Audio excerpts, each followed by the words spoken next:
Muy buenos días tengan todos ustedes y bienvenidos de nuevo a su canal Curiosidades para Gente con Prisa. La curiosidad de hoy es sobre una saga que ya hemos tratado antes y es un libro bastante interesante. Es la continuación del libro de Dune, que se llama El Mesías de Dune, y viene narrándonos otra vez la perspectiva de las aventuras de los Atreides, pero desde una perspectiva mucho más elevada. Si bien la primera parte del libro, que como les había dicho antes, trata sobre narrar un conflicto de características épicas, en las cuales hay una crítica severa hacia los sistemas de gobierno, hacia la religión, hay sincretismos de pensamientos, dan un baluarte sobre el agua, cómo cuidarla, cómo ese tipo de cuestiones cuando son más escasas ayudan a crear una cosmovisión en relación a este tipo de elementos o cuestiones.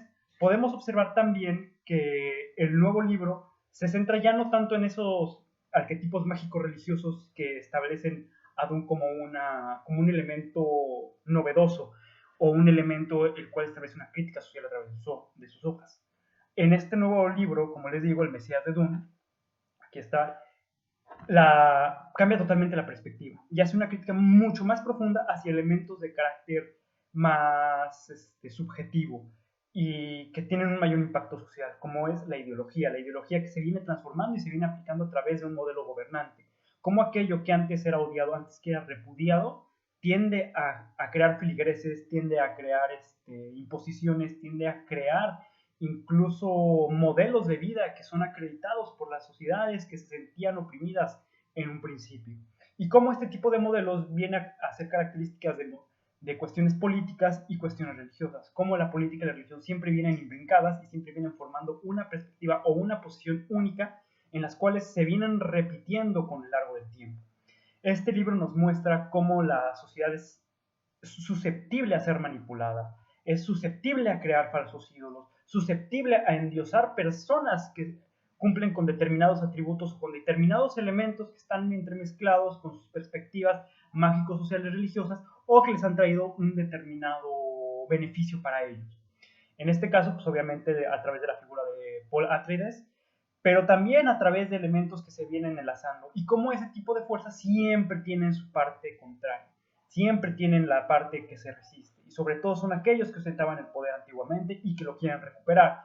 Este tipo de elementos, este tipo de forcejeos, este tipo de luchas son parte de la historia de la humanidad y el libro los retrata muy bien, que a parecer, y más bien no al parecer, al ser una obra de ciencia ficción o de ópera de ciencia ficción o ópera espacial, es sorprendente cómo el autor se ha tomado el tiempo para investigar cuestiones históricas, cuestiones políticas, cuestiones económicas, y cómo todo gira a través de esto, cómo la economía es un centro especial, cómo la política es un centro especial, cómo todo ello envuelve a la sociedad y cómo el punto de poder puede cambiar de un punto A al punto B de acuerdo a quien lo esté ostentando, cómo se vuelven incuestionables las decisiones de los gobernantes por medio de las personas que están con ellos y cómo esas personas tienden a endiosar aquel ser que tienen de frente, cómo se pierde la identidad humana, cómo la sociedad tiende a seguir normas que a veces no entiende pero las replica,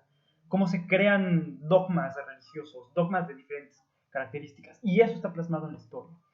Ejemplos hay muchos, entre ellos yo podría nombrar uno en especial en México, que es el caso de la Virgen de Guadalupe, que no voy a meter en elementos críticos más allá, pero ahí uno demuestra cómo la ideología gobernante, la ideología que somete, tiende a crear leyendas sobre determinados apartados. Y este libro lo retrata muy bien, por eso el Mesías de Dune. ¿Qué es el Mesías? El enviado. Es aquel que es el ungido. Y en este caso obedece a esta situación. Un ungido, aquel que trae la paz, aquel que trae el beneficio. ¿Pero para quiénes? Para su pueblo. Y si no eres de su pueblo, si vas en contra de él, entonces eres su enemigo. Es lo que quiere decir este libro y lo que sucede en la realidad. Pero no solamente es un libro que nos narra aspectos políticos, aspectos económicos, sino también desde mi perspectiva, y no sé si el autor, que no lo creo, haya leído parte de la historiografía como François Hartog eh, híjole, se me fue el nombre ahorita, que es el que escribió la de Historia en Migajas, bueno, él, sobre todo Artaud es más importante en este aspecto porque él tiene una teoría, ¿no? Una teoría dentro de la historiografía que es sobre el tiempo. Y el libro de Dune lo retrata muy bien. Cómo hay un presentismo establecido dentro del propio tiempo. En el caso de los personajes de Dune, es un presentismo que se establece. Un presentismo que absorbe el pasado y el presente, que se vuelven uno. No hay una separación, al menos en el caso de Paul Atreides. No hay una separación, no hay una situación que los lleve a cuestionar o a separar o a dividir esos caminos, sino que el presente ha absorbido tanto al presente, el presente ha absorbido tanto al futuro como al pasado, y el presente se vuelve continuo, donde todas las líneas del tiempo confluyen. Pero esta paradoja que propone Hartog está muy bien manifiesta en Dune. ¿Cuál es la paradoja de Hartog? Que a pesar de que se vive un determinado presentismo, un determinado presente, las personas viven ancladas a diferentes temporalidades. Ejemplo, nosotros vivimos en el año 2022, pero ¿cuántas personas a través de la moda, a través de la ideología, a través de sus creencias viven anclados al medievo, a los años 20, a los años 40, a los años N? Hay muchas corrientes que lo ejemplifican, hay muchas corrientes que lo manifiestan, y todo ese tipo de elementos confluyen dentro de esta paradoja del tiempo, que vives en un presente, pero a la vez estás abstraído del presente, a la vez estás en el pasado o en el futuro. Y eso da amplitud a muchos abanicos, una panoplia de elementos. En el caso de Artaud, pues nos muestra el futurismo, el presentismo y las relaciones con el pasado. Como el pasado se transforma en una magistra vitae, o una maestra de vida, que también Dune lo muestra, ¿no? Que a través de la confluencia genética tienes esa maestra de vida que proviene del pasado y todas las experiencias que se han venido acumulando a través de los determinados personajes que confluyen en un determinado ser. Y cómo a través del pasado se pueden tener estos conocimientos de carácter moral. Es algo que retrata muy bien Dune, es algo que se me hace muy interesante porque se desdibuja toda la línea del presente, del pasado y del futuro, y todo se absorbe dentro de un presente, pero que nuestras propias acciones llegan a cumplir ese futuro. Nos deja también una cuestión muy interesante, una pregunta, una retórica bastante permeable.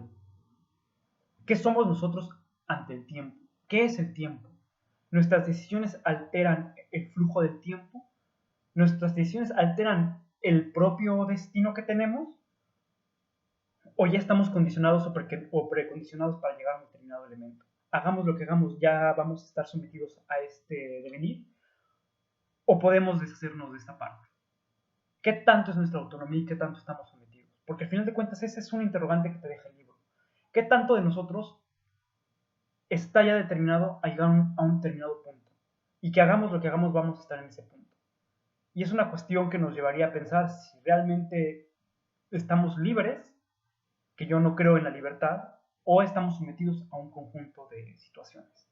Llámese situaciones religiosas, llámese situaciones económicas, situaciones políticas, situaciones mentales. En el caso de Dune, pues obviamente obedece a una situación de carácter místico, mágico, religioso, pero también a otros elementos que se vienen estableciendo, se vienen desarrollando por medio de los acontecimientos. Y estos mismos elementos son los que tienen la trama del segundo libro, que inician en un punto y terminan en el punto que mencionaron al principio, pero con detalles diferentes, pero al final de cuentas con ese camino que ya está trazado. El libro de Dune, o al menos los dos primeros libros, nos narran el viaje del héroe, pero es un viaje atípico, es un viaje político, es un viaje económico, es un viaje de intereses sociales y morales. ¿Qué tanto somos nosotros y qué tanto nuestra conciencia se puede preservar?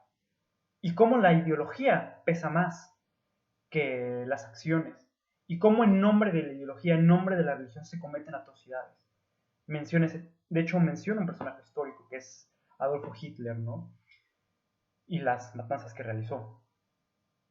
Y cómo a veces a las personas, o la ideología del dominante, ese tipo de matanzas, ese tipo de sometimientos, pasan a ser un punto en una gran mancha.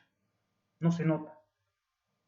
Pero si es desde otra perspectiva, pues uno lo critica, ¿no? Y es lo que pasa en el libro, que hay muchos elementos en los cuales uno puede decir, si lo aplicamos en la vida cotidiana, está equivocado, está mal. Estos elementos son genocidio, ¿no?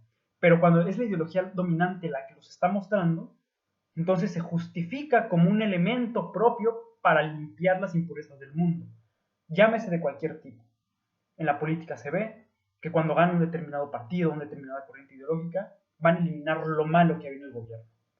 En la religión se ve, las famosas guerras santas, tenemos a las cruzadas, un elemento claro que si leemos la historiografía tanto de uno como de otro bando, vamos a encontrar los mismos preceptos, pero en diferentes perspectivas. Y también lo vemos en las cuestiones de carácter económico. Todo tiene ese sabor a maniqueísta y nos dejan ese prurito, esa sensación, ese escozor de saber qué tan sometidos y qué tan dominados estamos dentro de estos elementos. El libro es un libro bastante interesante, es un libro bastante filosófico, histórico, moral, ético, pero también es un libro para pasar el rato. Eso es la complejidad del libro de Dune, al menos de los dos primeros libros. Es un libro a la vez tan magnífico en el sentido arquitectónico de fantasía, pero a la vez tan real que uno puede aterrizar los preceptos y verlos en la actualidad. Nos invita a hacernos esa crítica, a saber en dónde estamos colocados, hacia dónde vamos, cuál es nuestra ideología y qué tanto esa ideología nos las han inculcado o nos las han transmitido los personajes que están en el gobierno, o los personajes que son autoridades de carácter académico, científico. Nos invita a cuestionarnos ese tipo de elementos y a intentar emanciparnos de ellos. Por ello yo creo que es un libro que vale la pena leerlo, al menos los dos tomos, no he leído el tercero, y creo que vale la pena racionalizarlo, entenderlo, disfrutarlo, y te ayuda a pasar el rato, pero también te ayuda a cuestionar. Si ustedes ya pudieron leer el libro, pues díganme en la caja de comentarios qué les parece, si no, invito a que lo hagan, si tienen una perspectiva diferente de lo que yo acabo de decir, con mucho gusto les acepto la retroalimentación porque para mí eso me sirve. Y sin más me despido y hasta la próxima. Gracias por seguirnos visitando y buen día.